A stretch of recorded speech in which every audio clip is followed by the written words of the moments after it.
Alrighty, so when you're selling your house with young children, like toddlers, getting out of the house constantly is kind of a nightmare. And I understand that. I can totally relate. So Stacie Duffy, your Denver Metro real estate resource. I have two kids, 1-year-old and 3-year-old. And, sorry, 1-year-old and 3-year-old. I am sitting in my car waiting for it to warm up because it's freezing. So I wanted to talk about where to take your kids when it's cold, right? Because you can't just go outside, go to the park, whatever. And selling your house is stressful. So having places in mind, kind of like queued up, of where to take your toddlers and your young kids when you're selling your house is really helpful. So first thing, nap time, because we got to address that, right? That's the elephant in the room. So not having my kid at home or my baby at home for nap time is kind of a nightmare for me. Trying to nap somewhere else other than the car. But I don't want to do a car nap every day because then I feel bad and it's not as long and all that crap, right? So I would say if it's current market condition, right, in a strong seller's market, the seller can kind of make some rules and have a little bit of leverage on when you want to show your property and make it work for you, because the buyers will work around that. So save the car naps for Saturdays, okay? Saturdays are the day that we really just need the property as available as possible, especially that first weekend on the market. A ton of people are going to want to see it, and trying to block out nap time windows on a Saturday is really, really, really tough for the agents, because then we can't give access to the property and we want to help you sell your house. So save those car naps for Saturday. And then during the week, maybe set, and I've done this with other clients with small kids, and we'll say, hey, no showings between 1 and 4, or set yourself a buffer. If nap time is 1:30 to 3 or 1:30 to 3:30, then say, okay, no showings between, last showing is over at 12:45, and then the next showing doesn't start until 4 or something like that. So you have time to get up and then get out of the house. So that should help alleviate the nap time issue. But as far as places to take your kids when it's cold and you're selling and you got to get out of the house for a chunk of time, right? Check your local libraries. We'll start there. So a lot of times they have, if you're not already going to the library, they will have baby story time and toddler story time and some kid activities for mid-morning and late morning before nap time. If you're here in the South Denver area, Smoky Hill Library is a favorite of ours. The Parker Library is really nice. That one's pretty new. The newer libraries tend to have some pretty nice setup for that, or recently remodeled. So, because they realize it's a go-to place for a lot of parents that have young kids. So, I'm sorry, I'm squinting. It's really bright. So check the local libraries, because that ideally should be free or very low cost.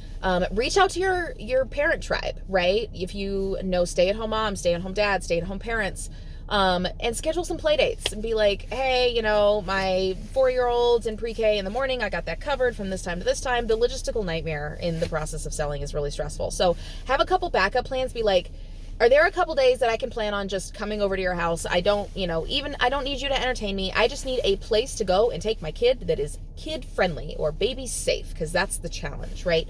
So line up a couple of your tribe, your parent tribe, to reach out and lean on them a little bit. They'll be happy to help, especially if they've oversold a house with having young kids. They will totally get it. Grandparents, especially if you have grandparents close. So that's another one. And ask them just like, hey, can I bring a few things over and set up a little baby safe area? I know some of the boomer grandparents, this is really a challenge depending on the person. A lot of the accommodations are always tough there. But lean on them a little bit and see if that can help. Museum memberships. A lot of times, I know you don't want to buy something else when you're selling your house because it's expensive and stressful and everything else, but especially if you have some capital gains you got to worry about. Tax write-offs aren't a bad thing. So look at your museum memberships. A lot of times for $120, $150, $180, you can buy like a full family pass where it's you and your spouse and your kids and like 4 other people that can go with you, and having somewhere to just go that's indoors, especially in the winter, is really nice. If you live close to a museum within 20, 30 minutes, that's probably a pretty good option as well. Trying to think. All right, the car naps. So if you're going to save that car nap for Saturday, you can always drive around, of course, but we listen to What If World. It's a podcast that has really cool stories. My 3-year-old loves that while the 1-year-old naps. If we're still on first nap, that's probably going to go away soon. But that's a way that my kids stay entertained. And if we got to be in the car for a bit, given the price of gas, that's not exactly cheap right now. So I save that for a dire situation. And then another one that's not as cheap, increasing in cost a little bit, but if I got to get the kids out and it's been cold for a few days and there's snow on the ground and they need to run around and get some energy out, then check out your indoor play places locally. So here in the South Denver area, Monkey Business is one I really like. A lot of the malls will still have indoor play places. The malls are a little bit tougher because they're not always like keeping your kids wrangled if you have really young kids. So if you're 4, 5, 6, 7, it's a little bit easier. With mine being 1 and 3, Monkey Business is great because they have a baby area, they have the big kid area, and they're close, and I can keep eyes on kiddos. And so anyone watching my kids can do that as well, which is really helpful because I definitely lean on other people to watch my kids while I'm working, right? So a lot of times your indoor play places will have stamp cards that you can buy, like multi-stamp passes that are, a discount versus paying every time you go in. And a lot of those places really struggled during COVID. So I bought a lot of passes during COVID because I know that, hey, when things open back up, I'm going to want to take my kids. I want those places to stay open and support those local businesses. So definitely check out some indoor play places, malls, the museums, aquarium memberships. Those memberships are usually tax deductible because they're a donation. So that's a really good deal, especially if you're going to use it a handful of times and you get the write-off and you support your local learning facility.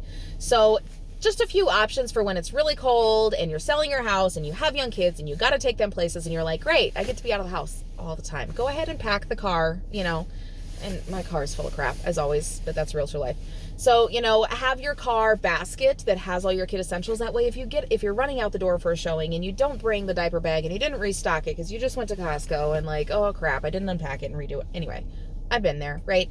Just to have your bag in the back with, the handful of snacks that's in a pinch, the wipes. The wipes, you got to be careful because if you're parking in the garage, you're probably okay. But if you're leaving your car outside at night, those wipes will freeze, okay? I talk from experience. So be aware and make sure you keep a pack of wipes in your purse or maybe in your glove box or something that's going to be a little bit more insulated and won't freeze if it's sitting outside, because otherwise you're going to be SOL in a poopy situation, literally. So keep the car stash ready to go, but hopefully that helps. If you have other tips and you've sold your house with the young kids or you're going through that right now, please leave those down below and post them in the comments for other people. I would love to share those tips, and I'd love to add them to my list of tips for my clients because I have lots of clients with young kids. That's my network, right? So anyway, if you're looking to buy or sell here in the Denver metro area, I would be happy to help. Please feel free to reach out to me. My contact information is on my website. Link for that is down below. And if this was helpful for you or you got a little nugget to take away of like, damn, that's a good idea, go ahead and hit the like button. I'd really appreciate that too, so other parents with young kids that are selling their house can find this video and get some information. So anyway, thanks so much for the time and have a great day.